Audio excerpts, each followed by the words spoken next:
What causes quarrels and what causes fights among you? Is it not this, that your passions are at war within you? You desire and do not have, so you murder. You covet and cannot obtain, so you fight and quarrel. You do not have because you do not ask. You ask and do not receive because you ask wrongly, to spend it on your passions. You adulterous people, do you not know that friendship with the world is enmity with God? Therefore, whoever wishes to be a friend of the world makes himself an enemy of God.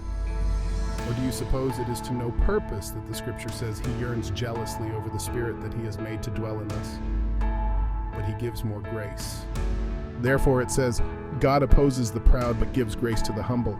Submit yourselves therefore to God. Resist the devil and he will flee from you. Draw near to God and he will draw near to you. Cleanse your hands, you sinners, and purify your hearts, you double-minded. Be wretched and mourn and weep. Let your laughter be turned to mourning and your joy to gloom. Humble yourselves before the Lord and he will exalt you. Do not speak evil against one another, brothers. The one who speaks against a brother or judges his brother speaks evil against the law and judges the law. But if you judge the law, you are not a doer of the law, but a judge. There is only one lawgiver and judge, he who is able to save and to destroy. But who are you to judge your neighbor? Come now, you who say, today or tomorrow we will go into such and such a town and spend a year there and trade and make a profit. Yet you do not know what tomorrow will bring. What is your life? For you are a mist that appears for a little time and then vanishes.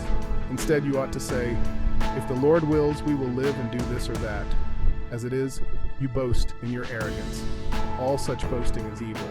So whoever knows the right thing to do and fails to do it, for him it is sin.